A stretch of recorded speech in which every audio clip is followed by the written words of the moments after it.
It's round 11 here at Grand Prix Milwaukee, and it is Isaac Kroot up against Luke Feeney.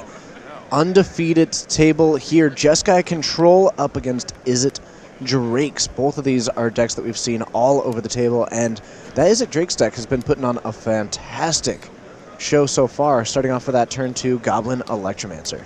Yeah, it's just, I mean, the fantastic show is also because of the play patterns by the Izzet Drakes deck, right? You can have some really spectacular and explosive turns. So that's why, like, the deck is very exciting, right? You get to play a lot of spells.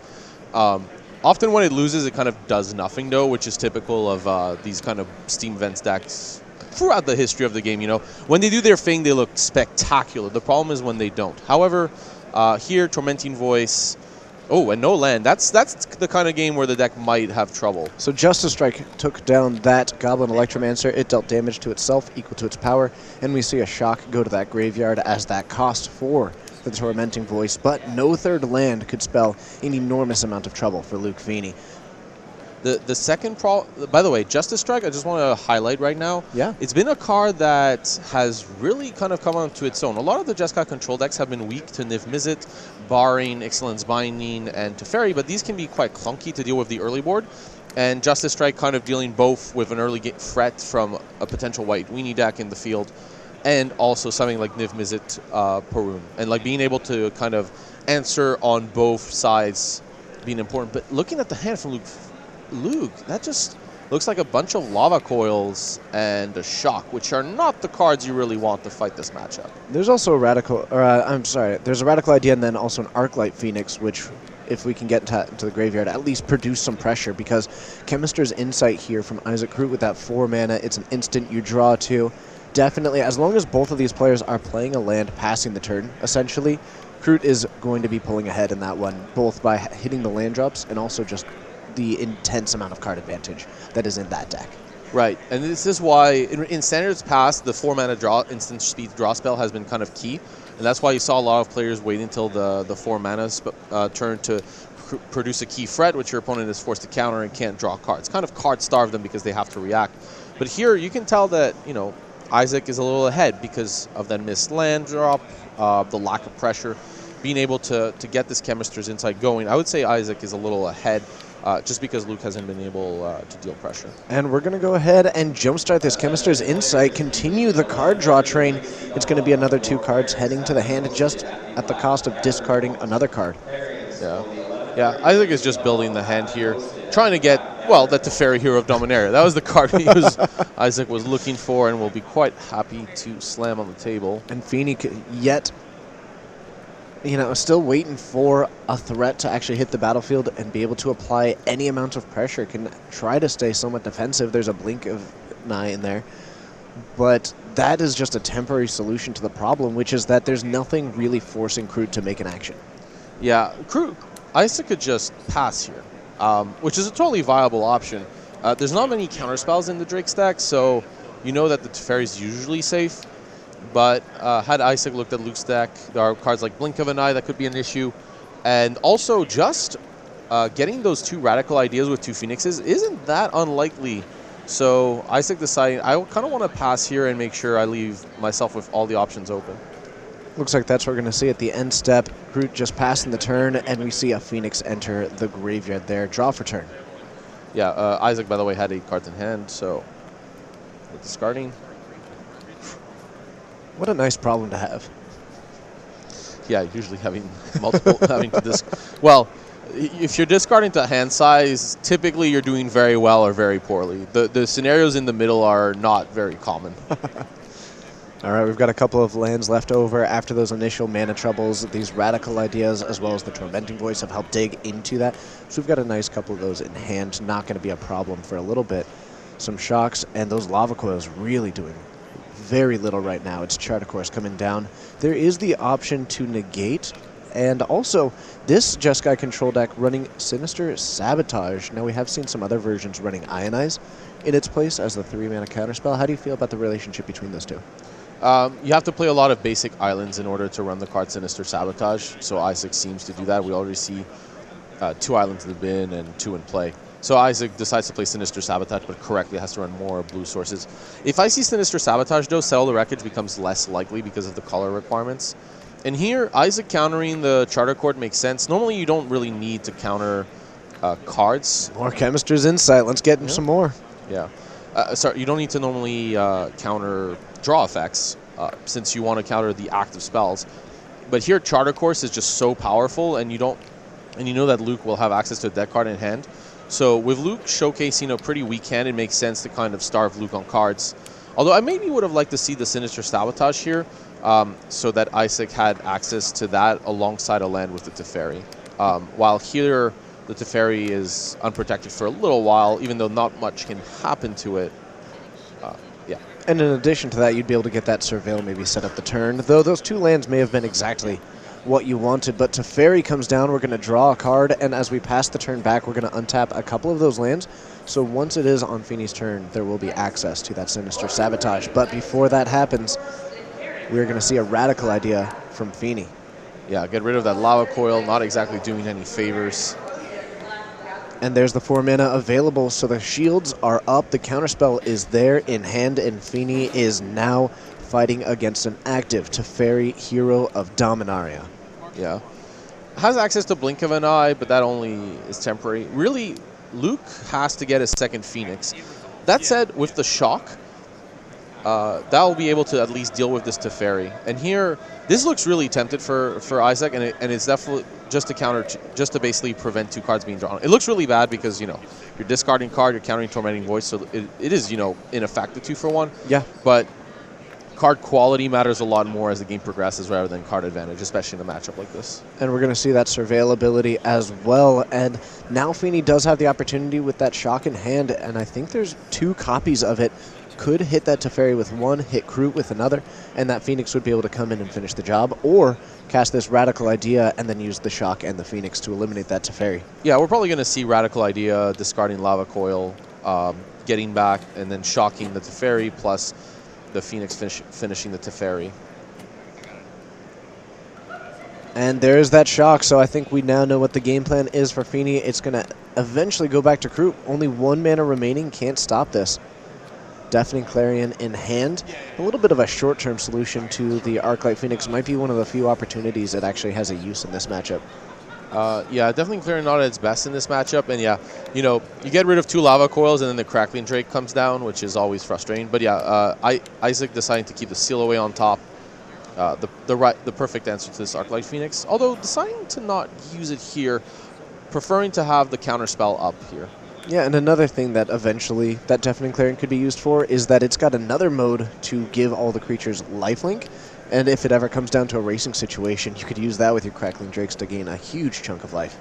Right, but then again, it opens up your Drake to Shock, so... True. But yeah, keeping the counterspell up, a really heads-up play by Isaac here. The Murmuring Mystic is not a card you want to see in play, so the Sinister Sabotage, very important here. And no response there from Feeney, so that 1/5 is going to go to the graveyard, which acts as sort of a new chapter in the life of young Pyromancer. Switch to the blue mana, and it's going to be making some birds these days. But what, Wise Pyromancer? Wiser. It's no longer a Pyromancer. It's gotten wise with age. Yeah. That's why the birds have... it's more about walking in the park and getting the birds to fly, so it's a different take. I mean, who's to say that red can't be wise? A lot of people, huh?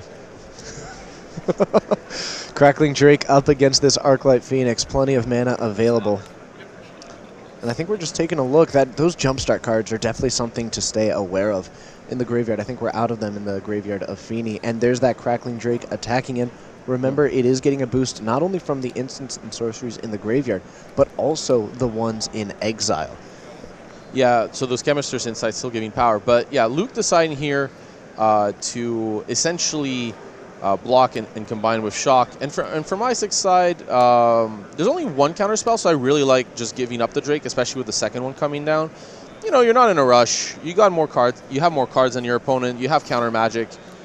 You can even just slam this Teferi down and have the shields down, but I think Isaac's take of just waiting is fine. Isaac is quite far ahead. Can easily slam the Teferi onto an empty board, keep the counter magic up, There's an opposing Crackling Drake, and the Sinister Sabotage is going to eliminate that one from contention. Keeps the card draw at bay, and that Surveil is going to reveal Settle the Wreckage. So I did say that Settle the Wreckage might be a bit greedy with Sinister Sabotage in the same deck. So Frank Carson keeps making articles on how mana works. And generally, because there's no Hallowed Fountain, playing both Sinister Sabotage and Settle the Wreckage, maybe not the most consistent build, but the most powerful one if you do get your mana. And it looks like that mana is online, so it's going to benefit if Kroot ends up needing that at any stage in the game. Probably just picking that up as a little piece of protection, even though you've already got the Crackling Drake, you've already got that Teferi. Now it's just a matter of how can I not win? Yeah, this is just... It's just going to take a little bit of time, but Isaac should be able... there's no counter magic, but between Seal Away and Settle the Wreckage and this Teferi, Hero of Dominaria, essentially not being in a position to die because of those cards, I think Isaac is going to take this one down quite easily. This Drake might... I don't know what the power is on it, but it seems it's north of 10. So this looks like a 2-attack swing from the Drake would be enough to take the game down. So I wouldn't be surprised to see Isaac swing here, since 2 attacks would put Luke in a really difficult position. Well, there's only one way to find out how much power it has, and that's how much damage it deals. Let's see what happens to the life total of Luke Feeney at the end of this combat. I believe it's at least 10. I'm not sure the exact number, but there are 2 insights gone. It's 11. Just shy. Looks like there's 9 damage. Yeah, so the Radical Ideas and the Chemister's Insight kind of overlapping each other. All right, Blink of an Eye is going to point at that Teferi, Hero of Dominaria. Now there was no counter magic available, and this is the full 4 mana with the kicker, so we're going to draw a card off of that, and I believe we just found a Crackling Drake. And that is not going to be enough, we've decided, and that is going to be the end of Game 1. Isaac Kroot really putting on a nice show with that Crackling Drake and that Teferi on an empty board without any pressure from Luke Feeney. There was just so much potential to deal that damage. Right. And now, you know, the Jeskai control deck being ahead. I really like kind of Isaac's... I think Luke's draw was pretty, you know, mediocre. So it makes sense that Isaac took it. But I liked Isaac's take. Isaac understood pretty quickly that, you know, they were ahead here. Yeah. And as a result, decided to just play Chemister's Insight, keep getting cards, waiting on the Teferi. You know, there was no need to expose any of the cards. You could just take your time, and that's exactly what Isaac did, and just solidified a game that couldn't be lost into a win. So yeah. Post-board, though, it'll be interesting to see how these decks navigate. The first thing I look at in the Drake's list to fight Jeskai Control is how many Niv Mizzets. Oh, we got 2. The answer fluctuates between 2 and 3. I've kind of liked the takes with 3, just because as you think about the way this tournament was going to evolve, you know, the aggressive white decks, 6 copies in the top 8 of Tortoise and Ravnica. However, you understand that many people might go towards control archetypes because their view is, well, if I play a lot of sweepers and everyone's playing lava coils and I'm going with Teferi, I'm clearly going to be ahead. Yeah. So that plan might work, you know, in the later stages of the tournament. You're expecting in kind of the winner's metagame, right? Not the general metagame of the field, but the winner's metagame to face more control decks. And maybe more Drake's decks that tune themselves. You know, the ones that get away from the White Weenie Menace and go on top. At that point, Niv Mizzet, that's the card that really takes over the matchup. That's why you've seen Justice Strike in these decks, is because it's one of the very few answers, along with Ixalan's Binding, that can cleanly answer the card. So Luke decided to play 2, but I've really liked 3. So if you're at home thinking about playing the Drake's deck and thinking after this tournament, I think after this tournament, control is going to be back and forth, and at that point we're going to see more free Niv Mizzets. We're also going to see the Murmuring Mystic, the Negate, the extra Crackling Drake, the Banefire for sure. Perfect for a matchup like this. Sorcerer's Spyglass, also a really interesting addition. You know, I'm going to say that it names Teferi, Hero of Dominaria roughly 100% of the time when boarded in against the Jeskai control deck. And, you know, an additional copy of the Mirari Conjecture. Now that's a card that's pretty exciting. We just saw that last round as well. Now heading into the sideboard here for Isaac Kroot, how do you feel a little bit about the choices that he's got? Yeah. So Fiery Cannonade, Invoke the Divine, not for this matchup. The 2 Ixalan's Binding, we've mentioned, perfect against Niv Mizzet. Also very good against Crackling Drake. If you get one of those under it, you can remove a lot of the frets from the Izzet Drake's deck. Although you have to be careful of Blink of an Eye. You've seen that card. The fact that it can answer Ixalan's Binding at instant speed can cause you to be in a losing play pattern, which is why we've seen Justice Strike. And there's 2 more in the sideboard. Those are definitely coming in. Way to deal with Drakes, way to deal with Niv Mizzet. Free Legion Warboss for the mirrors, not so much here. 2 Lyra Dawnbringer, the Izzet Drake deck has to board out some of its removal. They tend to keep 1 or 2 Beacon Bolts, just because Beacon Bolt answers both Niv Mizzet and Lyra cleanly in one shot, and also the next one. And that makes up for the card not being good in other situations. 2 negates may be coming in. Star of Extinction more against Golgari midrange, though. Both players having access to 2 copies. And we saw a lot of Golgari midrange players at 8-0.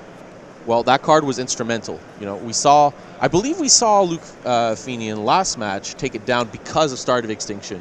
Doom Whisperer decided to go very deep. And then, as a result, Luke was able to go shock the Mirari Conjecture, shock, just for lethal damage. That was a sweet game, by the way. That was we only saw game 3 of that last, but that was a nice one to cover after what was a tense Drakes versus Jeskai control matchup. And I know you were excited. You were sitting on the card viewer just waiting to bring up the Mirari once we got to the 3rd chapter of the Conjecture. But that's what it's all about. We're about, so the Mirari Conjecture, Luke is mulliganing to 6, so this is why we're focusing on the lore of Dominaria.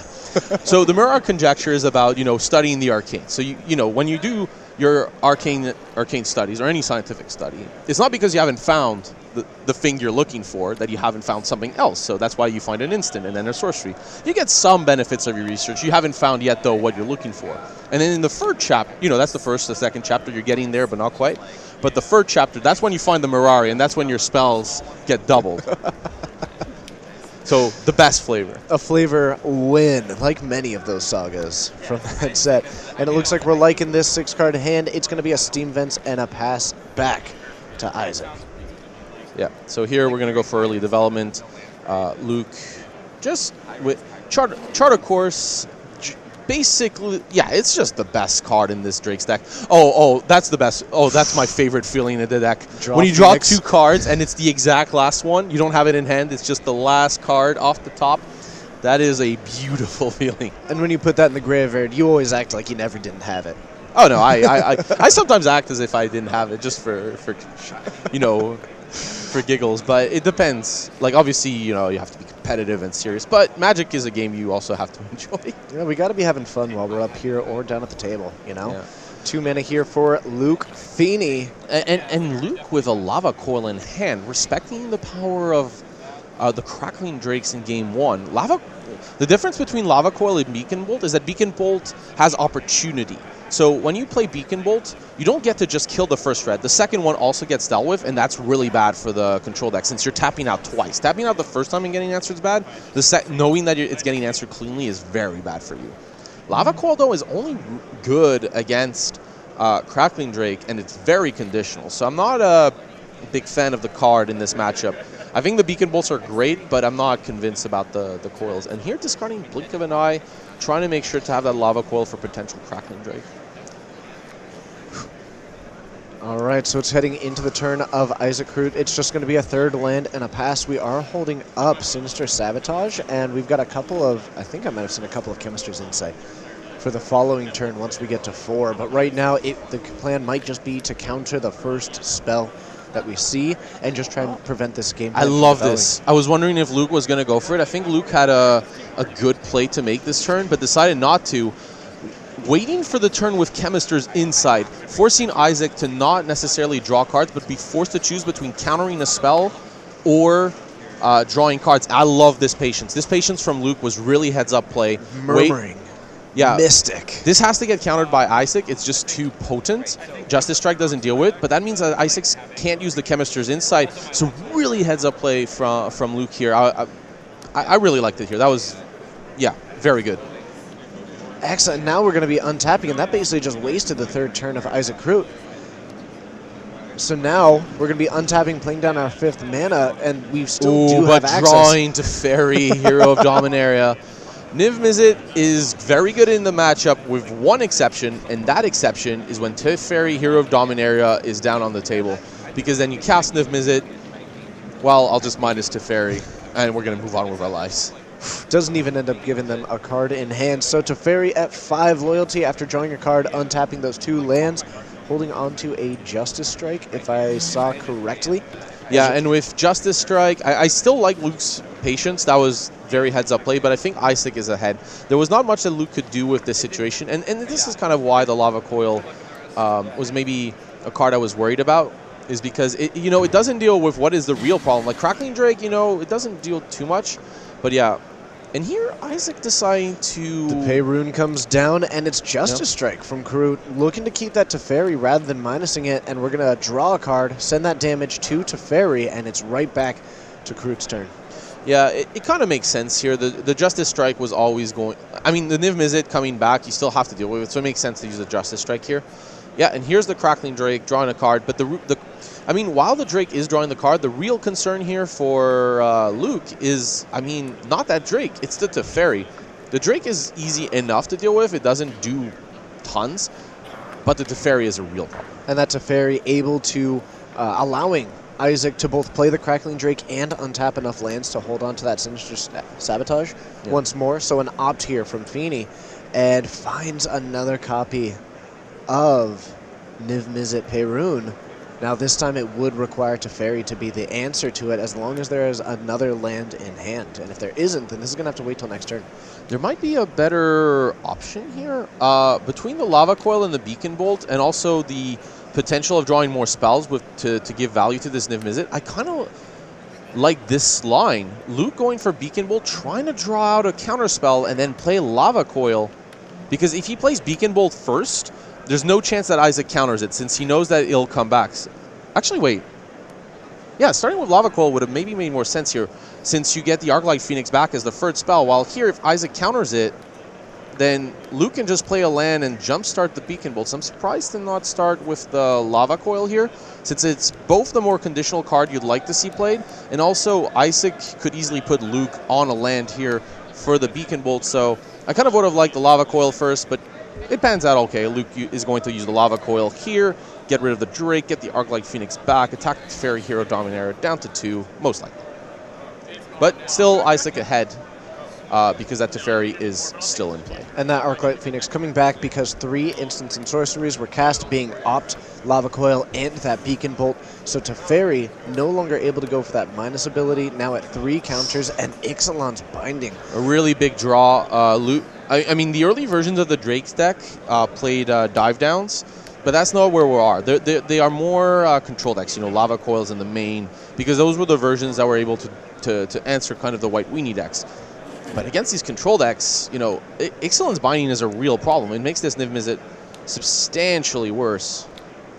It's just going to require patience on the side of Karut, because as soon as that Niv Mizzet comes down, it's a phenomenal answer.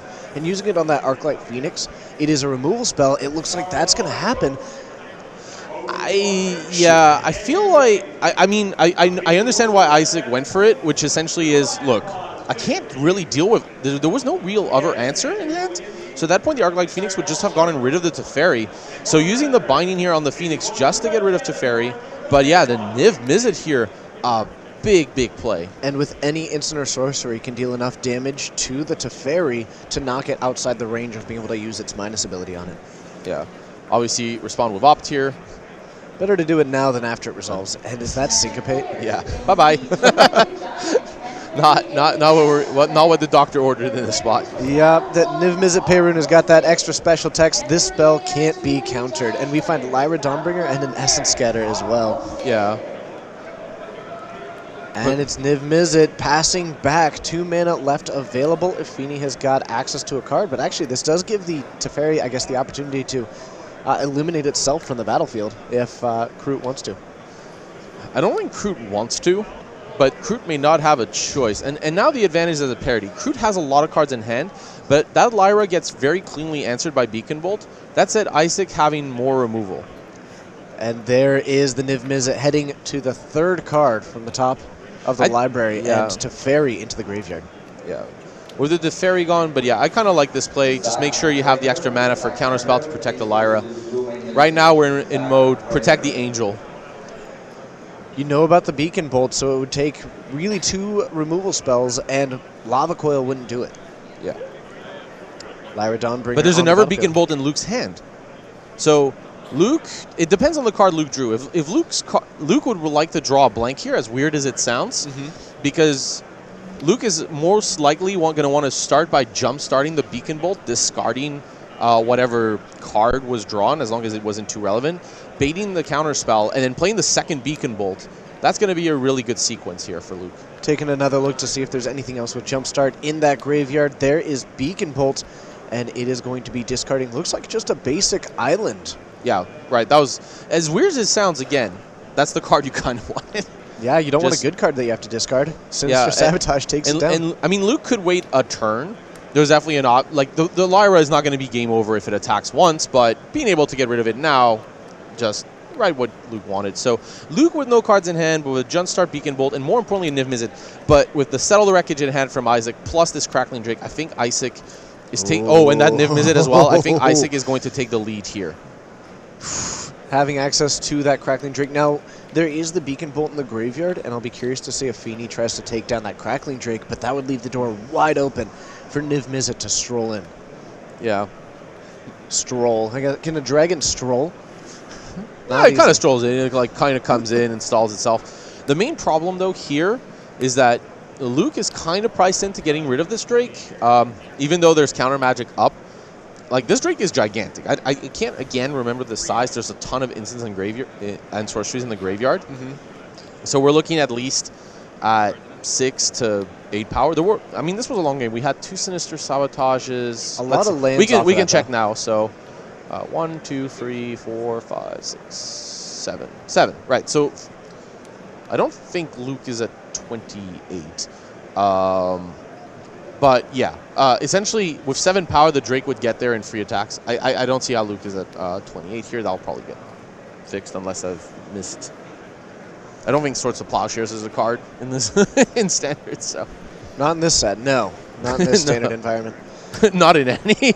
It's been a while. Chemister's Insight comes down, and we are going to be discarding that. Looks like a Stone Quarry to me, or is that the Clifftop Retreat? Sacred Foundry. Oh, is that Sacred Foundry? New gen. New art. Newest gen. Beautiful. But yeah, here Isaac has access to 9 mana. A land would get a Niv Mizzet. Luke, deciding to be patient, probably has a relevant card to play and doesn't want to discard it to Beacon Bolts. Blink of an Eye. That's what Luke's representing here. With 4 mana, representing both the bounce spell as well as the kicker to draw a card. Playing against a very real possibility of counter magic, and it looks like we're just going to take the hit. No response as of yet. And it's going to be followed up by Niv Mizzet. Payroon. This is a big board to try and fight against. There is that Beacon Bolt in the graveyard. 4 mana available. It's followed up with another one. Not even worried about holding up any sort of counter magic, not worried about doing anything like that. This is just throw down the biggest, baddest threats and force Feeney to have answers. He doesn't. That's going to be the handshake, and Isaac Kroot is going to move forward 11-0. What a feat with this Jeskai control deck. Yeah. And you've kind of seen that this is a control deck that a lot of the top players have seemed to prefer. We saw yesterday Corey Baumeister playing a deck that's similar, playing in the main deck, Niv Mizzet, Crackling Drake. And essentially, that's the thing. That's kind of where these Jeskai decks have positioned themselves. That combo, as you mentioned in Game 1, of Deafening Clarion and Crackling Drake. Not so much for this matchup, but a nightmare for the white decks, really, to deal with. This big, large body in play. And, when the sweeper can gain life, it was kind of funny, right? Deafening Clarion, the first time I saw the card felt like almost an auto-generated card. I'm like, wait, so you're sweeping all the creatures, but you're getting life. Okay, what's going on? And I remember the first time I played, I just gave my creatures lifelink. I didn't even sweep the board. I was like, okay, there's maybe more to this. And yeah, the synergy between the Crackling Drake and the Deafening Clarion seems to be more where the Jeskai decks have positioned themselves now. Yeah, that 3 damage to everything has just a really nice deck building aspect, because 4 toughness has really been a key aspect of this standard. But we're actually going to have an opportunity to get an interview in there, so let's head on down to it. Isaac, this is TJ Rogers and Eduardo Sajglik. How you feeling after that win? I thought the matchup is not good for me, but he had bad draws and he mulliganed to 6 game 2, so I guess I get lucky. Yeah. Fair Yeah. enough. I mean, that's fair. Yeah, the missing the land drop in game one, like the third land drop, plus in game two the mulligan. Yeah. I really like how you approached game one, though. You felt like you understood you were ahead, and I really like how patient you were on a lot of your plays. Just you, like in game one. Can you share your thought process? Like you were quite far ahead, but you were very patient on your spells. Can you develop more there? Yeah, I think I had a lot of counter spells in my hand, so I wanted to make sure that I leave up mana to counter his Drakes or Mermaid Mystic, and yeah. Okay. Yeah, and there was this great turn in which you had to decide in turn 4 between going for a counterspell on that Murmuring Mystic or waiting until the Chemister's Insight, and then right after that, you just ripped that Teferi, Hero of Dominaria, off the top. Was that just the best possible feeling for you? Yeah. He was tapped out, and so I can resolve Teferi and untap 2 mana, and I think I had Justice Strike to kill whatever he plays. I wanted to, you're 11. I mean, you're 10-0 on the screen, but you're 11-0 really. Yep. So that's great. But I want you to develop a little more on kind of the build of your deck, right? I like that you're more creature focused in the main deck, right? Like I've seen a lot of people playing the free Crackling Drake package with the 4 Deafening Clarion, and you also have Legion War Boss. Is that just a concession to believing that you're going to face the mirror more often? Yeah, it's mostly for mirror. I don't think I sided in against any other matchups. Sure. But yeah, let me see. But yeah, I can you explain kind of the counterspell package? You play a package that's different to most. You play 4 Sinister Sabotage and free Syncopate. Especially the free Syncopate is interesting. Can you develop on why you decided to play free of that card? Yeah, so it's very good if opponent tries to play spell every turn, Jam. Yeah, when you're on the draw, you can counter History of Benalia in turn 2, or Dreadlight Ranger, or sometimes if you on a play, you can play Teferi, untap 2 mana, and counter where Vivian. Yes. Or Trostani, or whatever. So you felt like people were, when playing against Jeskai Control, are always playing on curve, so Syncopate becomes better, of course, because then it's a 2 mana counterspell. Yeah. Okay. All right, well, you are now 11-0. Thank you so much for taking the time to talk to us. Good luck in your next round. Thank you. Okay. Well, I mean, I like the build. He went for a build that was much more mid-range almost, rather than control with the Crackling Drakes. Not even playing the 4 Teferi. But yeah, that line with the Syncopates, right? And that was the thing in our testing team for the Pro Tour. We discovered the best way to play against Jeskai was often to just jam. So at that point, Syncopate becomes very good because everybody's trying to jam into you. So Syncopate is kind of next leveling because the top players have to jam their spells. So then you're ready with a 2 mana counter that's super powerful. All right, so we got to see that Jeskai Control deck do what it does best, but we're going to have more Magic come in for you right after this.